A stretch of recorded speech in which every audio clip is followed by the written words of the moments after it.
It's our SEC Week 13 reaction show. We head into rivalry week. Who's going to Atlanta? Who's still alive for the playoff? And where is Lane Kiffin going? We're reacting to it all right here on our SEC Squad show. You're talking ball with the SEC Squad. From Alabama to Tennessee, from Georgia to Oklahoma, from Auburn to Texas, it's the local experts of the Locked On Podcast Network bringing you scoops, breakdowns, and the most comprehensive preview of the upcoming SEC weekend. It's the SEC Squad, and we have a seat for you. Hurt feelings and thin skin are prohibited. Squad up, you're part of the SEC Squad.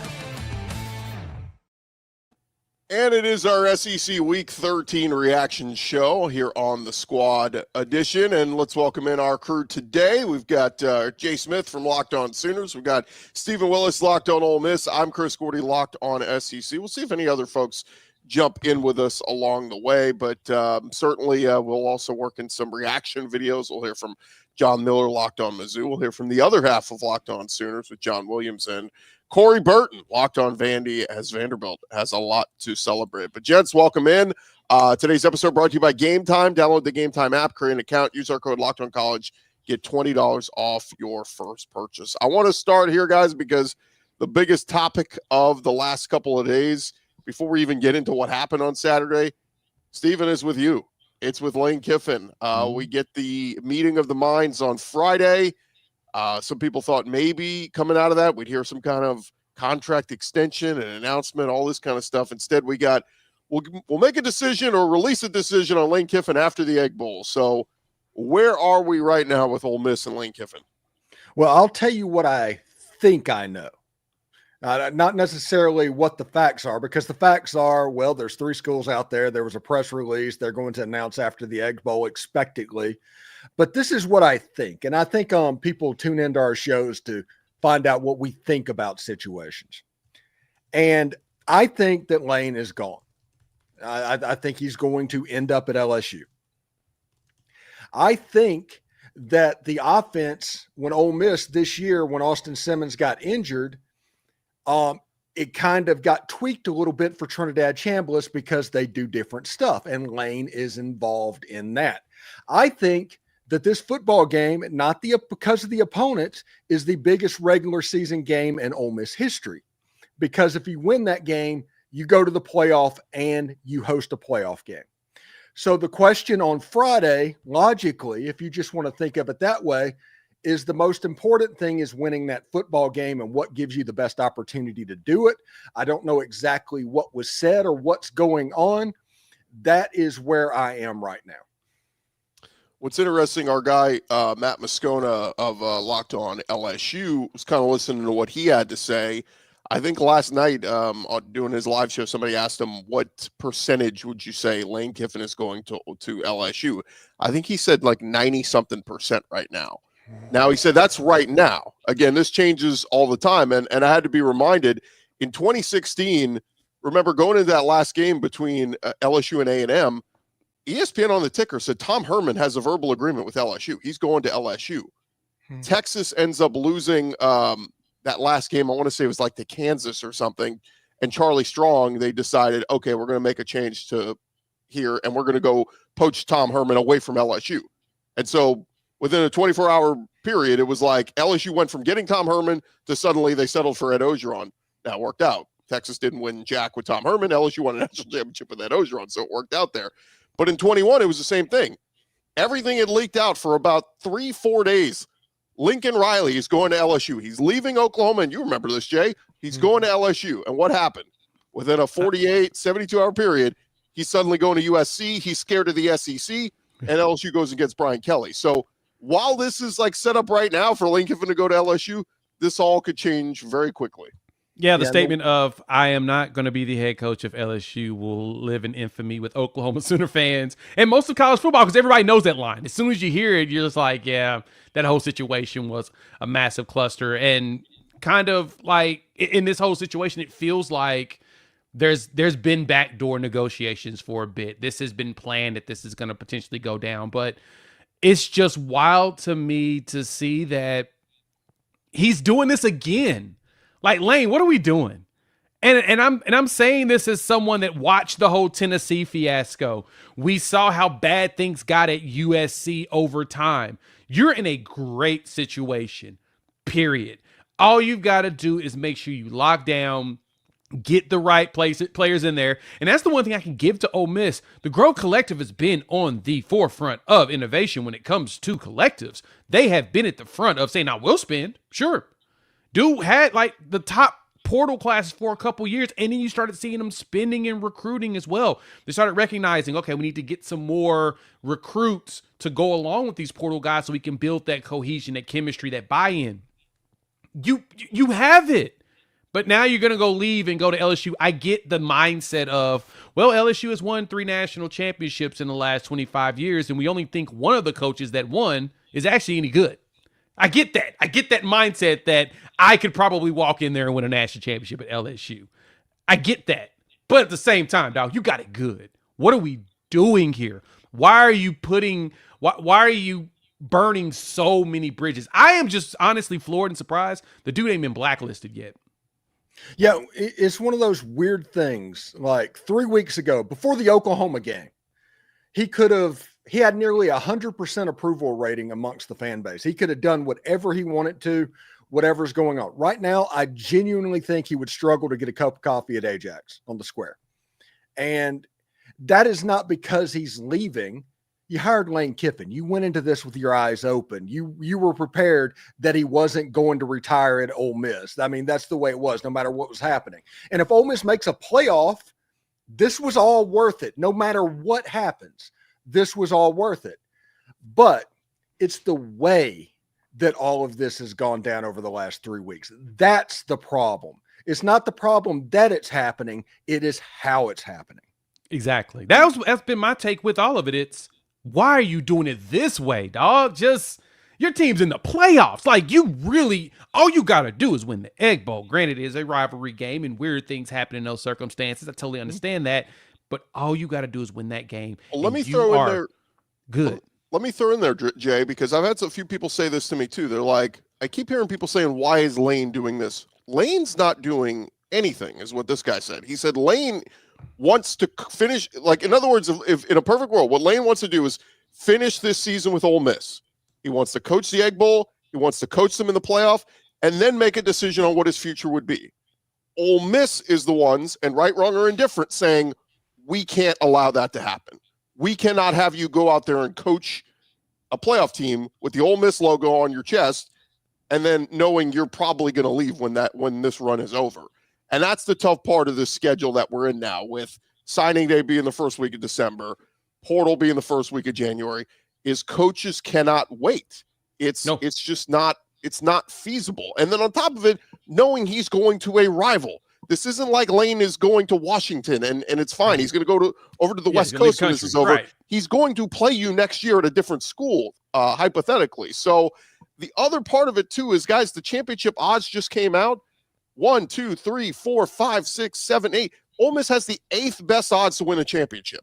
Mm-hmm. I think that's part of this too, is he looks at it. Everybody's looking at it going, you're perfect. You're in a perfect setup. You're making the playoff. All this.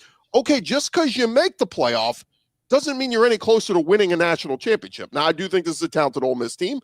They could absolutely go on a run, but if they're one and done, they lose the first round of the playoff game.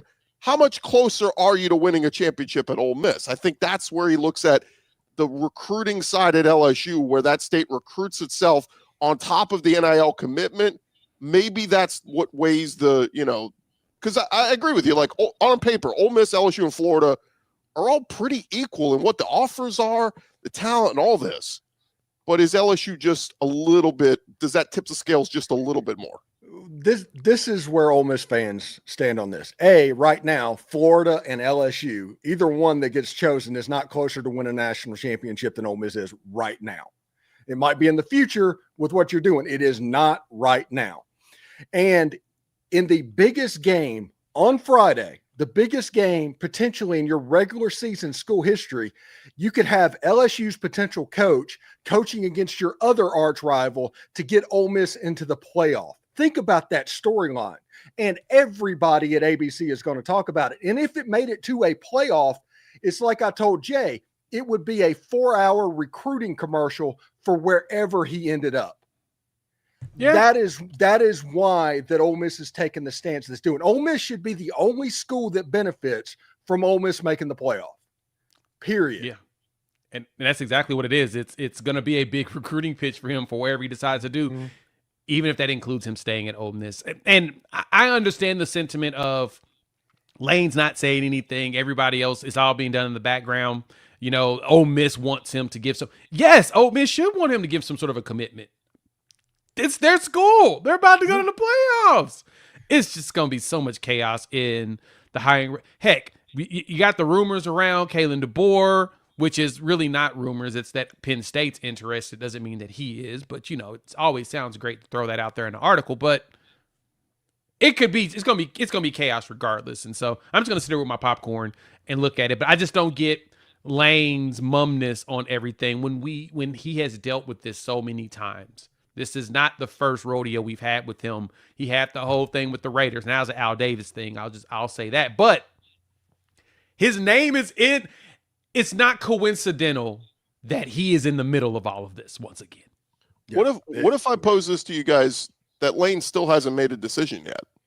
Was that viable? It's possible. Okay. I am going to say it's legitimately possible. Is it likely? Is it probable? No, I don't think so. No, I would not disagree that's a very much a possibility there. But your problem is now you're a massive distraction to a team that you're coaching that could potentially play. And some people said what Ole Miss should do is, given this information and the meeting that they had and all this, should they part ways with him now? Should they just say, look, we're going to put you on leave with pay, you know, just go sit at home, do your thing. We're going to move Joe Judge up, because Joe Judge, here's the other thing. If Joe Judge takes over as interim and they beat the hell out of Mississippi State in the Egg Bowl, sends a clear message to the playoff committee, hey, this Ole Miss team, they don't need Lane Kiffin. We're strong as hell, and we deserve to be in the playoff without him. I think they want to ensure the Trinidad Lane thing that's been going on for the last several weeks, that kind of continues. I agree with that. If they did that, you're going to have a fight, because if Jimmy Sexton's a lot of things, one of the things he's not is stupid. So you have to think that there would be plans outside of that. And if he was at home on his couch, suspended with pay, this is a person that has lashed out and decided to send his family on Tinder tours of open SEC jobs at the beginning of the week. You don't think he's going to lash out at that point? He absolutely is going to lash out, and you have no idea what that lash out is going to be. Yeah, the interesting part too is the details that Ross Dellinger leaked out on Friday night. It was details of the LSU contract. So clearly this thing is far enough along that they've had discussions that he's told LSU possibly upcoming. You know what I mean? Like, to get to the point that the details of the contract have been approved and put together. The other part of it too, and this is from Moscona, he says that the report of Florida meeting with his reps is like a little bit behind. That basically they talked about this with Lane like a week or two ago, and basically got told, no, he's not coming to Florida. So they're meeting with Jimmy Sexton because Sexton represents all these other coaches too. It could be Brent Key. It could be all these other coaches in Florida. So at least Matt Moscona's opinion, Locked on SEC or Locked on LSU, he believes Florida at this point is out. Like, Kiffin's not coming to Florida. It's either he is going to LSU or he stays at Ole Miss. But Steven, at this point, how does he rectify? I've seen some Ole Miss fans saying, I'm out on him. I don't want him back. How does he reconcile that? Yeah, he's burned a ton of bridges, and there'd be a lot to repair if he came back to Ole Miss, honestly. And listen, this is the thing that I think is going on right now. I can't prove it because I haven't been in the room with anybody, but I think he's telling everybody, yes, he's coming, even the Florida people. And that's the reason they are 100% confident that Lane Kiffin is going to be the coach at Florida. LSU, the same thing, 100% confident that he's going to be the coach at LSU. And Ole Miss, even now, even with the way it sits, they're like, we're like 60% confident. You know, there's still a chance that it happens. But that's what I think is going on, and why this week is going to be absolutely bizarre for everybody involved. It's going to be the keeping up with the Kifdashians, essentially. just a reality show for about a week. That's what's going to happen. So you guys put your name on it right now. It is Sunday. What is it? November 23rd. Make a prediction a week from now. Where is Lane Kiffin coaching? Oh, LSU. I'm LSU. Absolutely. I'm there. I think there is a 0% chance at this particular moment that he is back at Ole Miss. Yeah, I'm at 1% for him making it back to Ole Miss. I say never, but yeah, I'm with Steven on that. But I'm gonna throw a curveball, man. He gonna end up at Alabama. I just don't know why. It just sounds like this feels like something done like would happen like that. We talked about it at the beginning, man. I'm not going to be the head coach of LSU, and then all of a sudden, boom, a new school opens up in Powder Elands. So we'll see. As long as Alabama wins this, wins the Iron Bowl, they should be fine. But yeah, I don't know. It's too much. Yeah, but it's bizarre. Is that unfair to put that on Kalen DeBoer? I mean, like, look, he had a nice. It was, it's not like they're holding him to the Saban standard. He's not Saban, but like if he loses the Iron Bowl, they were this narrowly close to making the playoff. Like in just 2-year sample size, is that enough to say you're not the guy? We're firing you? Like, yeah, it's Bama. That's the mindset, man. But no one is Saban. Who's Saban? Like who can do what he did? Bear Bryant is Saban. That's who. That's two. And right, not one, but two. After Bear Bryant, you got Ray Perkins. Yeah, it's just it's an unfair standard to hold. Look, the hope was they don't fall off a cliff. They've not fallen off a cliff, Alabama. They're right there. They're knocking on the door. But newsflash, the SEC's tough. Like I have to keep telling people this. You added Texas and Oklahoma. We didn't add Wake Forest and I don't know Purdue. Virginia. Like that would have made the road easier. You added 2 behemoths. Yeah, the road is tough. I just saw this stat, guys, and we'll get into recapping last week. South Carolina just played Coastal Carolina. It was their first team they've played outside of the top 15 for the first time since September. I mean, you want to crap on Shane Beamer? Look at the road he just went through. Nobody could survive that. So, but according to Dan Lanning, at least Oregon decided to compete yesterday. Right. Against USC. I mean, and Ohio State is playing slappies. I'm like, when do they play a tough game again? Like, it's just like, tell me again about the Big Ten dominance. I can't. It's ridiculous. Mm-hmm. All right, fellas, when we return, we'll get into recapping actually some of the football we saw yesterday across the SEC. That's coming your way next. Hey, but first, I want to remind you guys, the holidays are upon us, and obviously means it's time to get your home ready. And whether you need more seating for guests, cozy new linens, fun serveware for holiday hosting. My wife's already telling me we're going to have people over in a couple weeks. Wayfair's Black Friday sale is here to help you make your space shine. And the best part, you don't have to wait. Wayfair's Black Friday deals are happening all month long with up to 70% off everything from sofas to spatulas. If you've ever hosted family for the holidays, you know how much difference a few new touches can make. Wayfair makes that easy. Don't miss out on the early Black Friday deals. Head to wayfair.com to shop Wayfair's Black Friday sale for up to 70% off. That is WAYFAIR.com. Sale ends December 7th. Wayfair.com. All right, continue on here with our SEC Week 13 reaction show, and let's talk a little bit about the football we saw yesterday. And then we'll get into SEC standings, who's going to Atlanta, who's going to make the playoff and all that. But, Jay, let's start with your Oklahoma Sooners. 4th win of the season versus a current top 25 team. Oklahoma has put together quite a resume. And while the offense still doesn't look great with John Mateer, the defense is playing better than anybody in the country. Yeah, 4 wins over current ranked teams. Missouri won't be ranked anymore at the end of this, unfortunately. So to drop down to 3, but when ranked, 5 wins at the time of play. They have wins over top 25 teams, which is the most in the country. Nobody else has done that.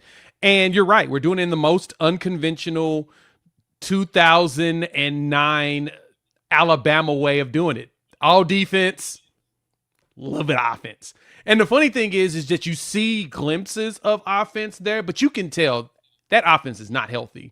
You can tell that Mateer has some ailments. I'm still saying when Brent Venables mentioned on his coach's show that Mateer was dealing with a knee thing, I think he's dealing with like a sprain, and he just can't cut. When you see him go north and south, he looks great, but he can't plant like he wants to throw. And I don't think it's where he can't play in the games. It's more of a nuisance and probably grimaces on some throws.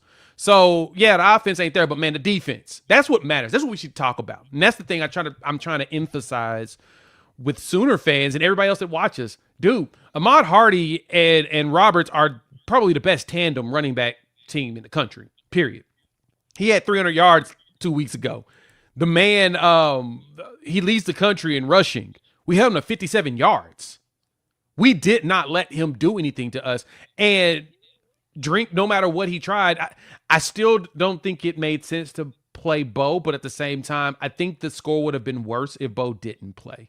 And so I kind of get why he went ahead and did it. But you could tell we felt them out the first drive. And I had so many people say, oh man, that defense isn't that great, is it? And then all of a sudden, I don't know if a lot of people knew this, but they had 0 rushing net yards in the second half of that game. 0 net rushing. A team that is one of the best running teams in the country. We shut them down. I got to give it to him, man. Brent Venables provided something that I didn't even think was expected. I never thought we would be like Crimson and Cream Hawkeyes.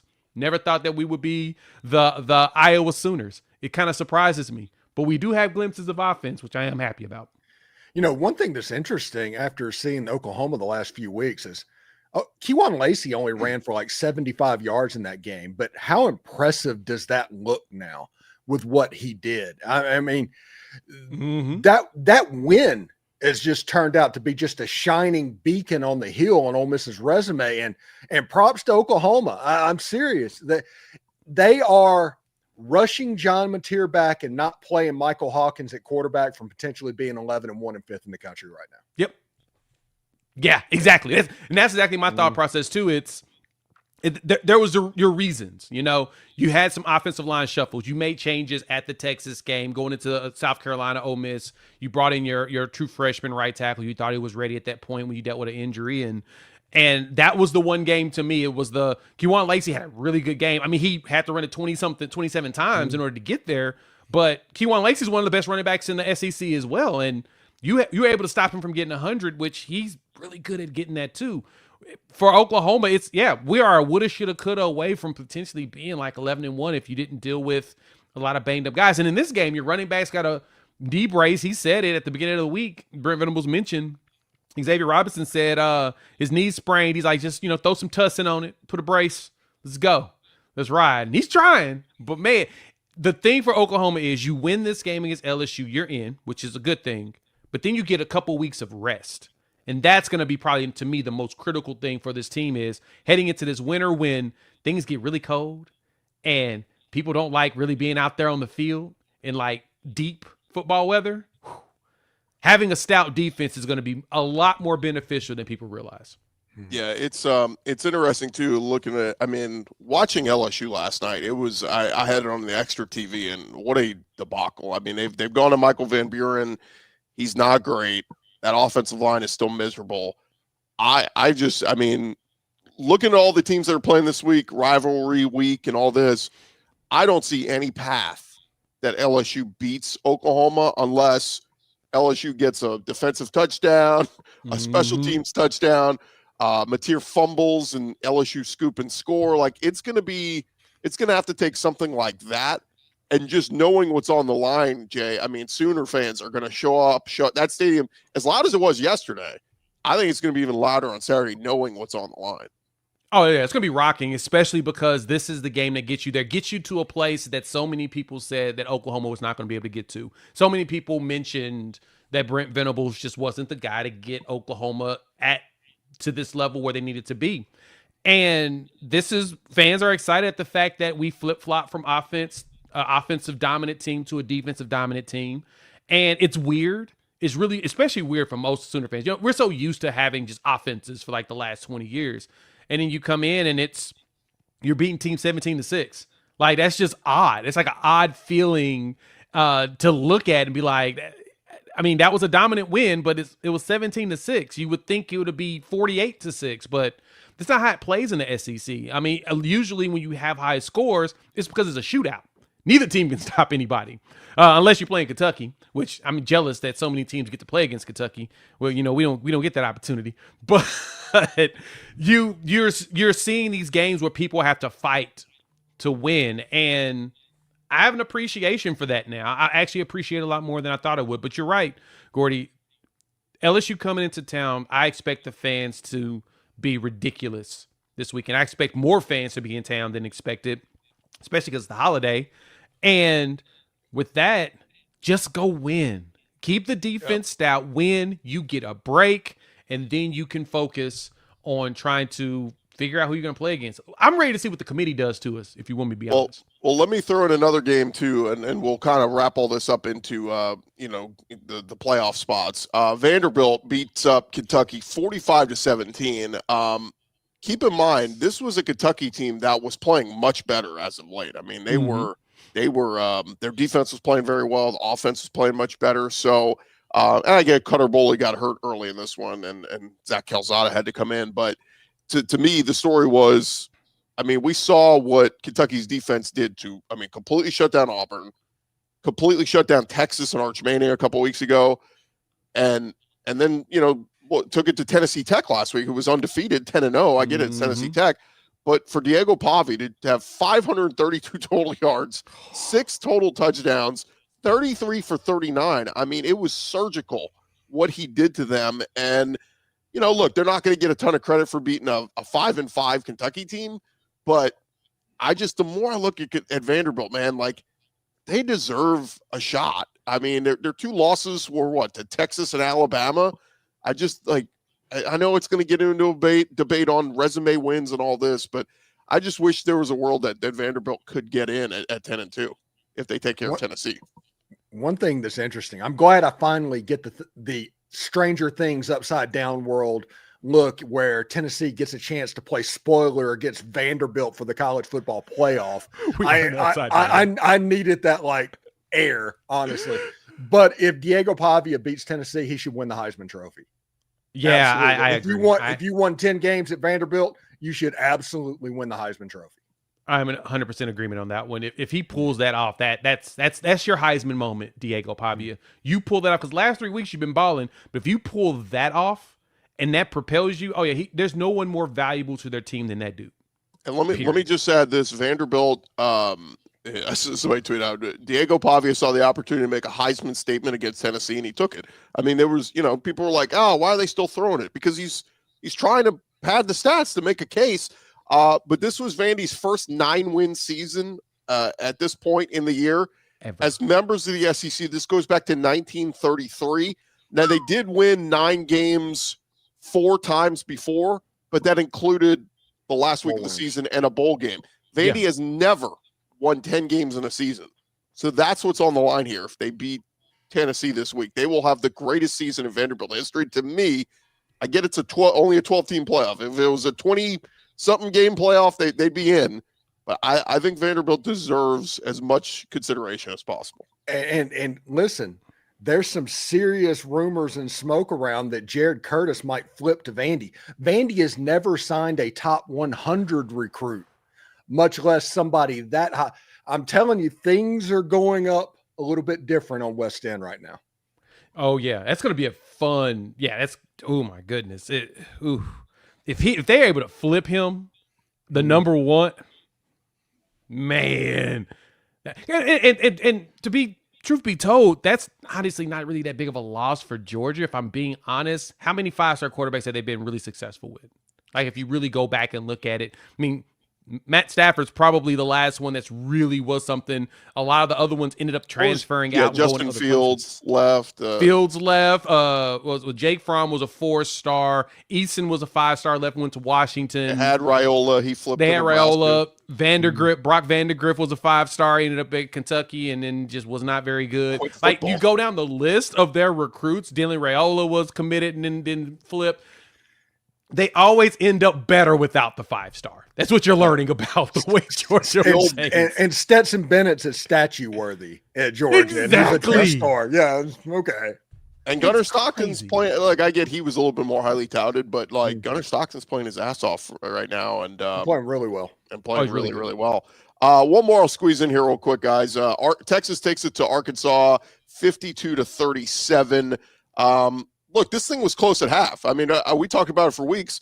Arkansas has been playing all these one-score games against teams, and this was a one-score game at halftime, and the offense is humming for Texas and all this, or for Arkansas, and then Texas's defense made some adjustments, and they get it done, and 52-37, and Arch Manning, I said this before, I mean, it seems like Arch has kind of got his his confidence up. Like, he's playing his best football here on the backstretch of the season, and the big game against A&M. I cannot wait for this game on Friday night. I mean, the Lone Star Showdown, basically, if A&M loses, they're still not guaranteed a spot in Atlanta. They'll make the playoff. But for Texas, they're kind of that outside chance, 9-3 with a loss on the road to number 1 Ohio State. They're still in the discussion, but look, it's a rivalry game. Doesn't matter what Texas's postseason hopes are. They want to beat A&M, and Arch is playing great football right now. Yeah. They seem to have the controller lean forward as soon as they got into the second half of that game. They just grabbed the controller. No, we gotta focus. And that third quarter was explosive. I just don't see how that loss to Florida doesn't make it detrimental to them, regardless of what happens in the A&M game. It just feels like that game right there. That's a bad loss. That is a really bad loss. So I don't see it, but yeah, Arch has shown up. He's shown up against these teams every year. This is when you see Arch Manning play his best. So 5 touchdowns, by the way, 4 passing touchdowns, 389 through the air, and then a rushing touchdown as well. So didn't he catch one too? He caught a touchdown too. So 6, first one ever. So 6 total touchdowns. Yeah, he caught 1, rushed 1, and threw 4. You know how this is going to end up, right? Ole Miss is going to make it to the title game on the backs of Arch Manning at quarterback and Derek Nix, the longtime Ole Miss assistant that spent 20 years that's calling plays for the Auburn Tigers now. Ole Miss is going to end up there all without Lane Kiffin. It's going to be absolutely nuts, and that just makes just enough chaos sense for it to happen. The interesting part too here is for Arkansas, look, they lose another one. They're 2-9. I think the Bobby Petrino talk was fun, but wherever Arkansas goes next, I've heard there was rumblings the last 48 hours about Matt Campbell at Iowa State. I think that'd be a hell of a grab if Arkansas could pull that off. It'd be a fit. A week ago, it was Ryan Silverfield, so we don't know. This thing changes by the minute. But KJ Jackson, the freshman quarterback, gets in, and I thought he showed some glimpses. His running ability, his throwing ability, he's got a big arm. So, you never know what's going to happen with portal and all that, but that would be interesting if KJ Jackson ends up being the guy. You hate to see it for Taylor Green. I think in hindsight, if Taylor Green could do this over again, I think he would have hit the portal last offseason. And could you imagine Taylor Green on, any of these other teams? I hate to say it, Jay, Mateer's been fine, but if you guys had Taylor Green this season, I think Oklahoma would have been undefeated right now. Yeah, I'm not going to disagree with you on that one. It hasn't been the perfect marriage with Mateer so far. He was great against Michigan, looked really good against Auburn, and then the injury, of course, ever since then it's looked bad. So, but yeah, no, having a healthy Taylor Green go out, run around, and that would have been just vicious. But he also made some pretty interesting decisions sometimes. So we'll see. We'll see what Texas does against A&M. I'm very intrigued by rivalry week.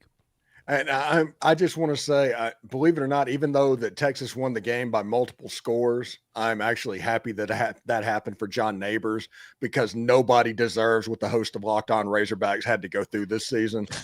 Nobody deserved that. So, yeah, at least it was kind of over pretty quick, and you could just kind of set your show midway through the third quarter. Yeah. All right. When we return, we'll get to we'll mention real quick some of the cupcake games yesterday, and then we'll get into who's going to Atlanta and who's going to the playoff. That's coming your way next.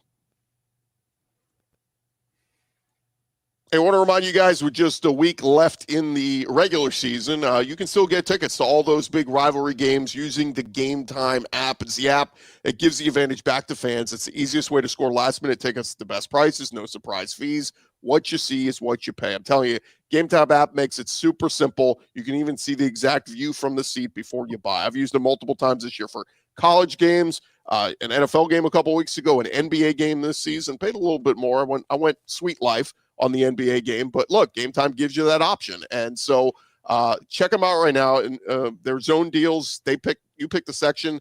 Game Time will pick the seats for you, and you're going to save big.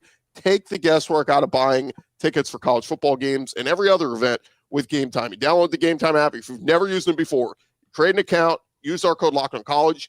It'll get you $20 off your first purchase. Terms apply. Again, that is promo code LOCKEDONCollege. Get $20 off. Swipe, tap, ticket, go. Download Game Time today.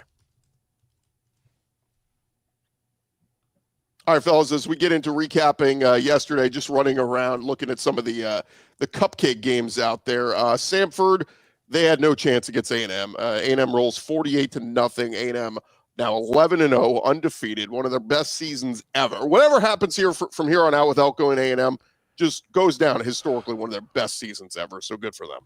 Yeah, and props to them for facing their FCS opponent that is in the midst of a coaching change as well. So even that game, they get to either face a backup quarterback or a coach that has been changed. So props to Texas A&M for that. Now, the game to end all games is ending up on their schedule Friday night, and you have to go to Austin, and they're playing well. That's must-watch television. Is much-watch television. Oh yeah, I'm gonna be tuned right into that game Friday night. That is gonna. I love the fact that it's on Friday too. That makes it even better. The triple header on Friday. Yeah, yes. It's clean old-fashioned hate, and then Lone Star Showdown. Yeah, I thought that I was gonna actually do something else on Friday, and realized no, I'm gonna be glued to my couch. Because Saturday I will be at the LSU Oklahoma game, so I won't be able to enjoy all the rest of those. But yeah, I'm going to really just be on my couch all day Friday. I don't plan on moving whatsoever. I know that I'm going to be petitioned to go places when my daughter gets here from college. I'm like, no, I can't do it. Football is on. So yeah, no, this is going to be a great Friday. It's going to be a great weekend in general and it's funny because when I look at this, the college football playoffs have so many people upset about feeling like a lot of games don't matter. I guess the conference championship games kind of are in the air of not mattering as much per se. But man, there's so many implications this weekend. Well, certain teams have to win. We'll get to that in just a second because we're going to get. I'm more so just saying that it's crazy how many games we have that just in college football in general that have implications on what could happen going forward. I'm just excited at the fact that we got games that matter. Yeah. Real quick. So Georgia beats Charlotte. So Georgia's 10-1, 6-1 in the SEC. Again, a little bit I watched. The run game looked really good for Georgia. Them kind of handling up. Alabama completely stymies Eastern Illinois 56-0. I saw, Ty Simpson actually threw a couple of picks in this one, but the outcome really didn't matter. They didn't play Jeremy Bernard. So anyway, so they win that one easily. Mercer and Auburn. I mean, this one was crazy because Deuce Knight gets his chance. True freshman 5-star takes it 75 yards for a touchdown run. Mercer answers. It's 7-7, and then Auburn turns it on 62-17. But Deuce Knight was the story of the game. Auburn fans are all super jacked to see whoever the hell we hire as a coach. We got to keep this guy because he's the future. And man, what a dud on the Jackson Arnold signing. When in hindsight, look, if you had switched to Deuce Knight earlier in the year, I get it was Mercer, but do you think they might have won a game or two in the SEC had Deuce Knight been playing all year? I don't believe it. And I honestly believe that he just was not ready at the beginning of the season because after seeing how Jackson Arnold was playing and how we saw the practice footage and stuff, there's no reason for you to believe that Deuce Knight, at the way that he played in this game, that this is what he looked like that early in the season. I'm sorry. It's just being truthful. Jackson was just hesitant. Now, I mean, Jackson went out there and ran for a touchdown and was out there balling as well. So I'm not sure if this is a really good parameter of how you should feel. I mean, he was 3 for 5, 31 yards, and then he ran that 56-yard touchdown run. But he finished the game with 53 yards, rushing on 3 carries. That makes me ask questions again. How did he lose 3 yards and only have net 53 when he had a 56-yard touchdown? So, that being said, I don't think Deuce Knight was ready. It just doesn't feel like he was. Yeah. But I think he is now. It's his team. Well, and that's where we'll see. I mean, they benched Ashton Daniels to protect his red shirt, and Ashton Daniels has been playing very well. I think they're going to go back to Ashton Daniels for the Iron Bowl, but I think maybe some wrinkles for Deuce Knight. We'll see. South Carolina beats up Coastal. Real Go ahead, quick. Steven. DJ Durkin is one win away from Alabama from being the full-time head coach. I don't believe that. I think that if he gets that win and gets them to a bowl game, he will get that job, especially with the way they've looked.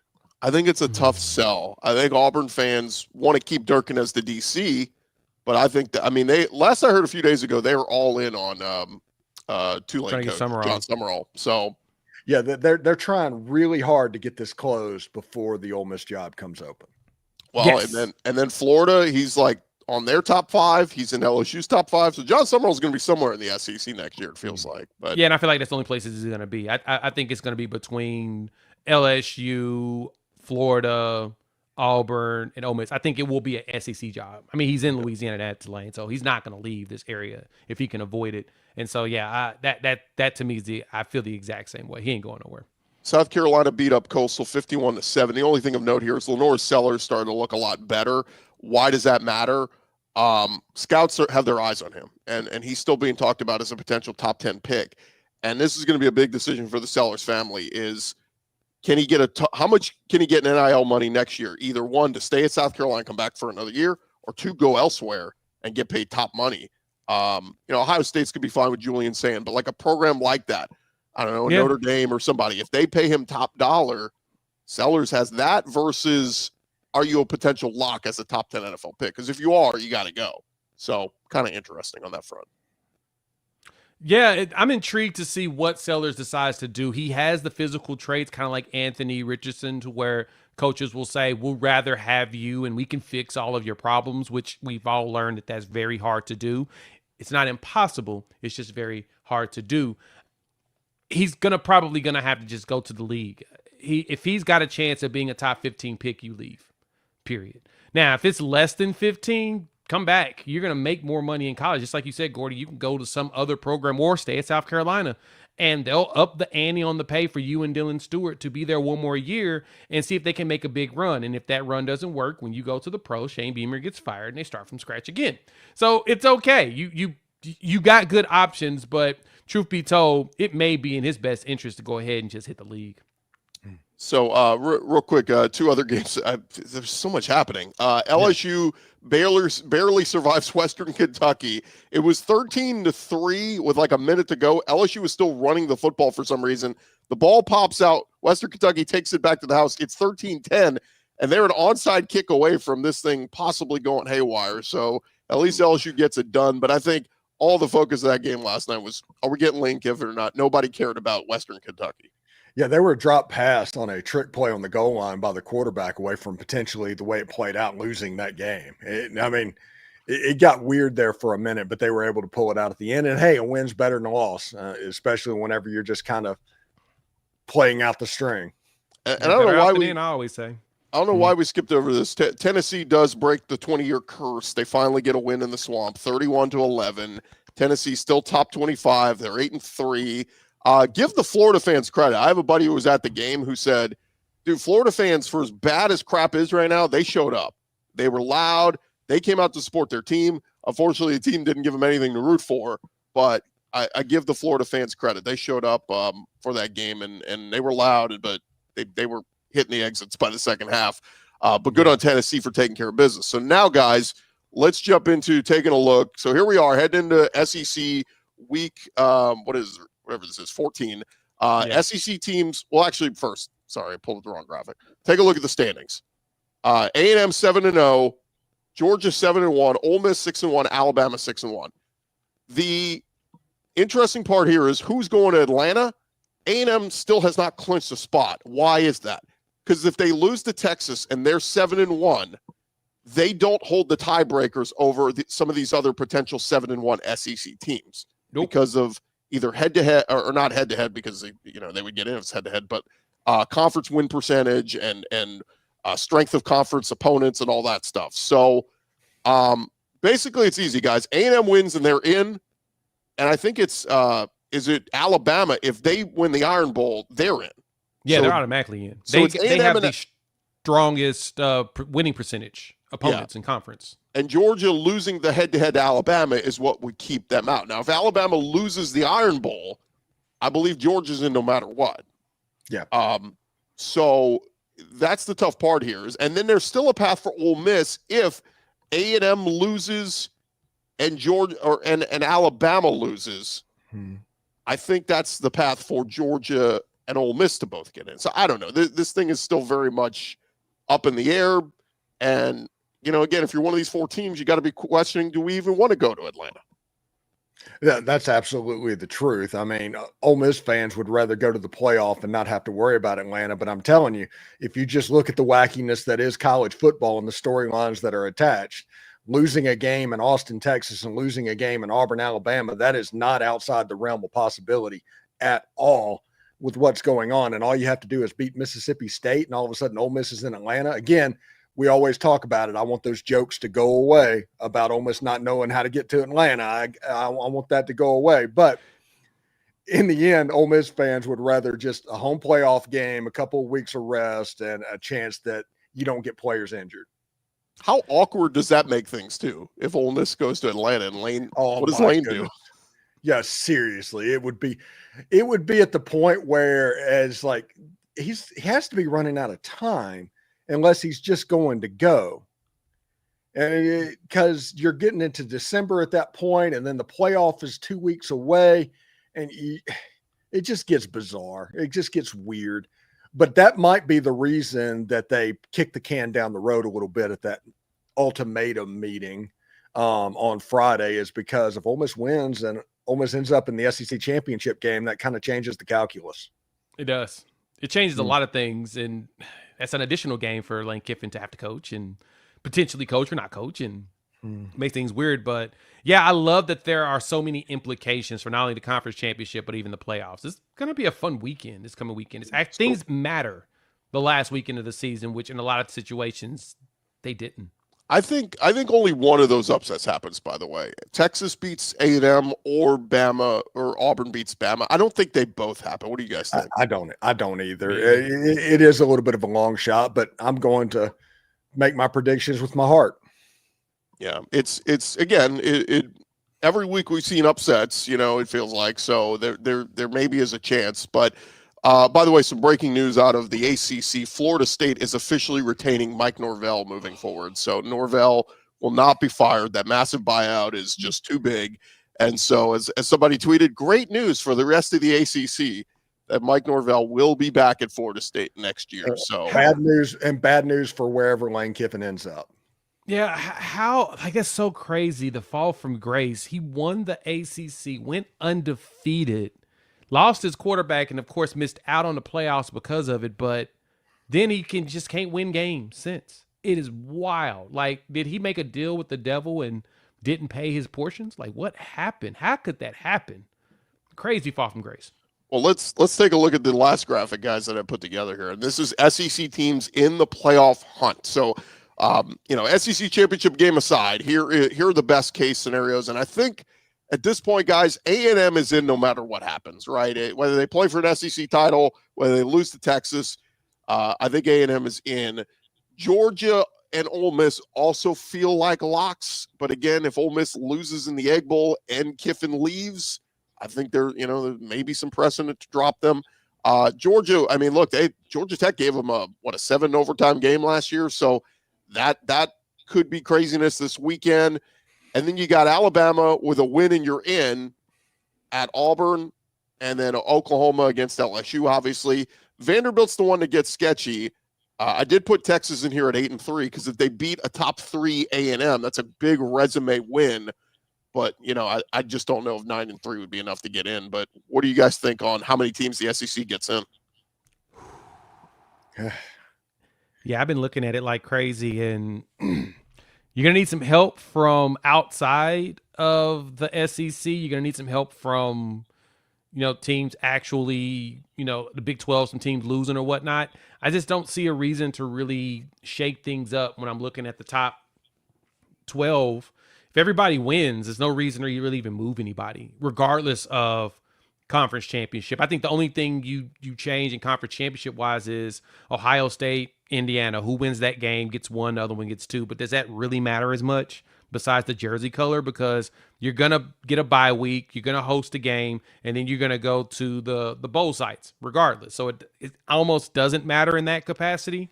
It may matter based upon who you line up with as far as your schedule goes, but then from if Bama beats Texas A&M for the conference championship, can you really move Bama back up? I mean, I see A&M probably dropping a spot, but that's their first loss. Like, do you really punish them for that? That's what makes it so hard with a lot of this, because truth be told, I think that as long as everybody wins this weekend, conference championship really doesn't change much this year. Well, let me give you what Mike. Oh, go ahead, Steven. Yeah, I think it's a situation to where if everything goes chalk, it's a problem, but it never goes chalk. I mean, if Vandy loses to Tennessee, if Texas loses to A&M, if Bama loses to Auburn, if Ole Miss loses to Mississippi State, these things have a way of taking care of themselves.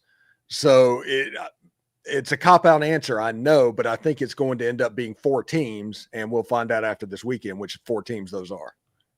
The Mike Rodak of, I think he's AL.com, he tweeted this out this morning. He said, can Alabama miss the playoff? Here's a few scenarios. Obviously, if they lose to Auburn, Bama's out. They're 9-3 and they're out.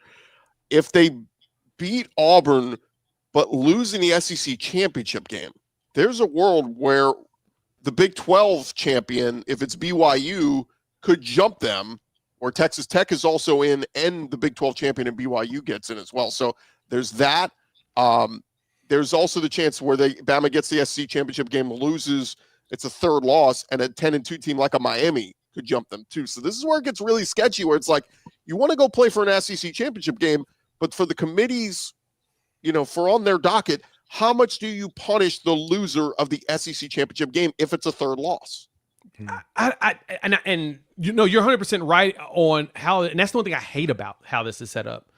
To me, the conference championship should not actually hurt you whatsoever, especially if you're one of the top ranked teams. I feel like if you make the top ranks and you're in the 2 teams in the conference championship, if you're both ranked where you should be playing in the playoffs, I don't think anything should change you making the playoffs. I think you should be automatically locked in, specifically because you made it. And you're playing an extra game where everybody else doesn't have to. So You're the only ones being judged. That, to me, is the only thing that's fair. Is the only difference would be Bama winning that helps them propel up a little bit higher. But that's it. Like, I don't see where there's a situation where anybody should fall out. I think for BYU coming in, that's where it gets tough. And I'm going to be honest, man, this is to me where I think Notre Dame gets pushed out. They should. If Bama loses, BYU upsets Tech, I think the Irish should be the one to get pushed out because they didn't play in the conference championship. They didn't play the extra game. They didn't play the extra week that these teams had to. If they didn't play these extra weeks, we wouldn't be having these conversations. And also, they have the same record as somebody that beat them. So if Miami continues to win, it becomes a real problem. Yep. And it's where I always say, guys, I think resume wins. Who'd you beat? That we always want to jump to who'd you lose to? Well, you lost to this team. You lost to this team. Oh, that's a bad loss. What about good wins? How many good wins does Notre Dame have on their resume? Not many. The big thing, the argument with Notre Dame right now is good losses. Oh, they lost to A&M. Okay, great. Who'd you beat? That's where. But again, it's this Notre Dame bias that they get to get in. Hey, the bye rules say we go 10-2, we get in no matter what. Well, join a damn conference. I'm sorry. Yeah, no, I 100% agree. And I mean, I know that they look like a good team overall. Their 2 losses are by a combined 4 points, but go look at their actual wins, right? Go look at their wins, who they played against, teams that are not any good.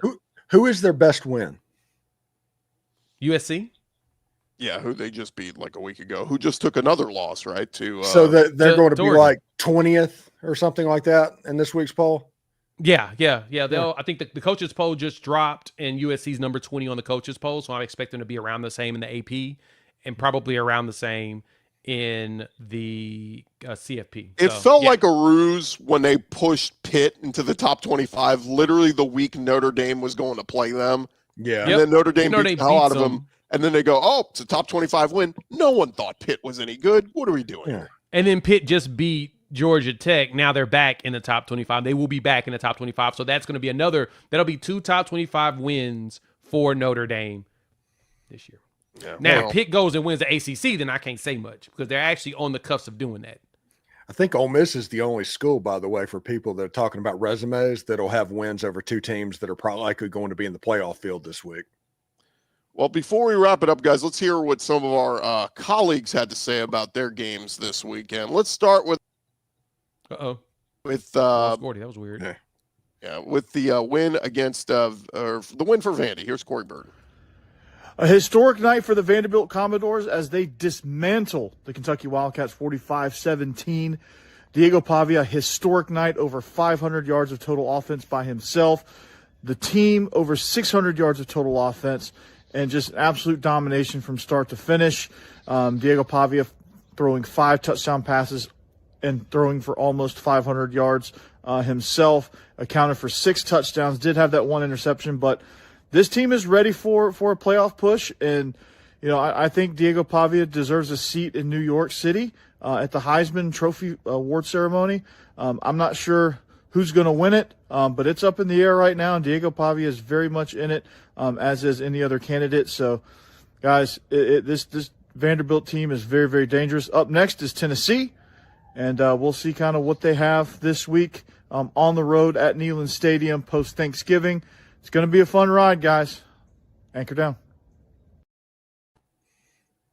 Yeah, so there you go. That's Corey Burton talking on Vandy. And by the way, Corey said he got recognized out at the Vandy game this weekend, so good on him. People starting to recognize Locked On Vandy. How about the loser of the OU game, John Miller, on Locked On Mizzou? Turns out my lack of faith in the Missouri offense was well-founded. I'm John Miller with Locked On Mizzou, and really this is year 3 of the Kirby Moore era as Missouri's offensive coordinator, and just to be objective about it, Missouri has trended down offensively each year. Of course, 2023, Moore was a gigantic addition for Missouri, but that along with the Missouri special teams, again, trending down. I think Eli Drinkwitz needs to have some frank and difficult discussions about, well, those 2 positions this offseason. From Oklahoma's perspective, how can you, as a Sooner fan, you just have to be thrilled with this season. I definitely thought that Oklahoma was going to bounce back after an injury-riddled season in 2024, but to see what they've done against this schedule, now just a win away against LSU from an almost certain playoff berth, you got to be impressed with what Brent Venables and his staff have done this season. So that's John Miller. I don't know why that cut off. And then, look, if we didn't get enough love from Jay, I mean, it was one of the more entertaining games to watch this weekend if you like good defense. It was OU beating Mizzou. We heard Jay's talk. Let's hear his co-host's thoughts. Here's John. What's up, squad? What's up, SEC everydayers? John from Locked On Sooners. I mean, Oklahoma's 17-6 win over Missouri. I mean, it wasn't pretty, but it was a dominant defensive performance. They held the SEC's #1 rushing offense to just 70 yards. Ahmad Hardy to just over 2 yards a carry. I mean, it was a phenomenal performance, won the turnover battle, and are playing a complimentary football that we haven't seen at Oklahoma in quite some time. Yes, the offense isn't putting up a lot of points, but they're doing just enough to give the defense some breathing room so that they can get after the quarterback and make life really, really difficult for opposing offenses. I mean, this is a Brent Venables team. They're playing tough. They're playing relentless. They're playing with intensity. Now, just got to find a few answers on offense, and they're going to be some trouble come postseason time. So there you have it, guys. That is those are our Locked On experts with their opinions. They couldn't join us today, but closing thoughts as we head into the final week of college football season. Feels depressing. I know, I'm sad. It's over. It's almost over. Like, we're about to hit the holidays. Christmas is coming up. Thanksgiving's coming up. Mariah Carey's thawing out as we speak. I'm just, it's sad that we're about to hit the end of the road and go into a new year. But I'm excited that my team actually showed up this year. Yeah, just win the game on Friday. Make the playoffs. Let's. I see the light at the end of the tunnel. Make it happen. And whoever's coaching Ole Miss forward, who knows? We'll see. Hey, we still have the Grove Collective, one of the best collectives in the entire country, so it doesn't really matter. Hey, just know this, Steven. It could be worse. Your school could be putting out a statement today saying they stand by Mike Norvell coming back next year. So that is absolutely true. Yeah. So, but Little hey, victories. wherever Lane Kiffin goes next year, they get to go through all of this again with Florida State job interest. And don't believe me, it's going to happen. yeah, whatever that contract is from LSU or Florida, whoever, better have like stipulations. Lane, you can't even look at another school. Yeah. Like you're locked in, my friend. Stop looking at her. That is going to do it for this edition of Locked On SEC reaction show. For Jay Smith, Locked On Sooners, Stephen Willis, Locked On Ole Miss. I'm Chris Gordy, Locked On SEC. Thank you guys for making Locked On the #1 podcast network out there. We'll talk to you guys later in the week. Egg Bowl week. Boomer Sooner.